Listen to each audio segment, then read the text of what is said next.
चलिए, बिजली के मोर्चे से अच्छी खबर आ रही है। देश में बिजली की स्थिति में सुधार आ रहा है। 1 मई को देश में केवल 207 मेगावाट की कमी थी, जबकि 30 अप्रैल को बिजली मेगावाट की कमी 5,816 मेगावाट रिकॉर्ड करी गई थी। उधर कोल इंडिया ने दावा किया है कि उसने पावर प्लांट्स के लिए सप्लाई में 16% का इजाफा भी किया है। कोल इंडिया का कहना है कि पिछले साल अप्रैल महीने के मुकाबले 15.6% कोल सप्लाई बढ़ी है। उसने अप्रैल महीने में 49.7 मिलियन टन कोयला पावर प्लांट से सप्लाई किया है, जो अप्रैल 2021 के मुकाबले 6.7 मिलियन टन ज्यादा है। देश में बिजली संकट और कोयले सप्लाई को लेकर चल रहे घटनाक्रम पर ताजा जानकारी के लिए चलते हैं 18 स्वदेश के संवाददाता प्रकाश प्रियदर्शी के पास। प्रकाश, कहां पहुंचा है ये जो पूरा मामला है पावर कट का और पावर क्राइसिस का? देखिए, पावर डिमांड में लगातार तेजी और राज्यों की तरफ से आ रही पावर कट की घटनाओं के बीच कुछ राहत की खबर है। दरअसल ऊर्जा मंत्रालय के आंकड़ों पर अगर आप नजर डालें तो पिछले कुछ समय से देश भर में पीक आवर्स के दौरान जो पावर शॉर्टेज की स्थिति है उसमें सुधार देखने को मिल रही है। अगर आप आंकड़ों पर नजर डालें तो एक तरफ जहां 28 अप्रैल को पीक आवर्स के दौरान जो पावर शॉर्टेज की स्थिति थी वो थी 10,700 मेगावाट की, जो कि 29 अप्रैल को घटकर हो गई 8,116 मेगावाट। उसी तरीके से 30 अप्रैल को जो ये आंकड़ा है वो है 5,816 मेगावाट का। लेकिन आपको हैरानी इस बात की होगी अगर आप 1 मई के आंकड़े पर नजर डालेंगे, जो पीक आवर्स के दौरान पावर शॉर्टेज के आंकड़े हैं वो हैं 207 मेगावाट। जी हां, सिर्फ 207 मेगावाट। माना यह जा रहा है कि पिछले 2 दिनों से मौसम ने जो करवट ली है, देश के कुछ हिस्सों में हल्की बारिश भी हुई है, उसकी वजह से पावर डिमांड में कमी देखने को मिली है। इसके अलावा कोल इंडिया ने जो बयान जारी किया है वो कहा है कि अप्रैल महीने में पावर प्लांट्स को जो कोयले की सप्लाई है उसमें 16% की बढ़ोतरी जो है वो देखने को मिली है। कोल इंडिया ने अप्रैल महीने के दौरान 49.7 मिलियन टन कोयले की सप्लाई जो है वो पावर प्लांट्स को की है, और अगर आप अप्रैल महीने में देखें तो रोजाना आधार पर करीब 1.6 मिलियन टन कोयले की सप्लाई जो है वो कोल इंडिया ने की है। लेकिन सरकार के पास इस बात के अनुमान है कि आने वाले दिनों में पावर डिमांड में और तेजी आ सकती है, और अगर मानसून से पहले पावर प्लांट्स के पास कोयले के पर्याप्त स्टॉक नहीं रहते हैं तो फिर दिक्कतें हो सकती हैं। लिहाजा लगातार बैठकों का दौर जारी है। ऊर्जा मंत्रालय, कोयला मंत्रालय, रेलवे मंत्रालय आपस में बैठकें कर रहे हैं, कई तरह के फैसले लिए गए हैं सप्लाई में सुधार के लिए।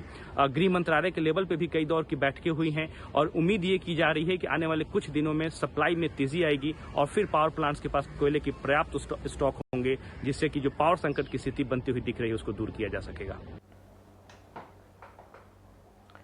उधर ऊर्जा मंत्री आर.के. सिंह देश में बिजली संकट को लेकर राज्यों के साथ चर्चा कर सकते हैं। 18 स्वदेश को मिली जानकारी के मुताबिक ये अहम बैठक मई के आखिर में होने की संभावना है। तारा डिटेल के साथ हमारे साथ जुड़ रही हैं मेघना बताएं।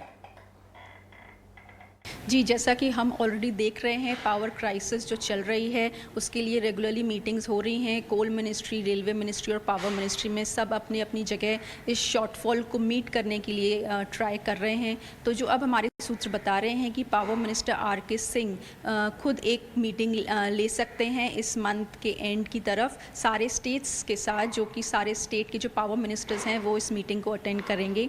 इस मीटिंग में पूरा रिव्यू लिया जाएगा इस पूरी क्राइसिस का, और एक रोड मैप भी तैयार किया जाएगा कि किस तरह से इस तरह के शॉर्टफॉल को टैकल किया जाए अगर ये काफ़ी समय तक चालू रहता है। तो हम देख रहे हैं कि ग्लोबली जो कोल के प्राइसेस हैं वो बढ़े हुए हैं, जिसकी वजह से इंपोर्टेड कोल की कॉस्ट बहुत ज़्यादा बढ़ गई है। इसी की वजह से जो जनरेटिंग कंपनीज़ हैं कोल की, जो इंपोर्टेड कोल पे डिपेंडेंट हैं, उनकी तरफ से ये शॉर्टफॉल हुआ और जिसकी वजह से क्राइसिस देखी गई।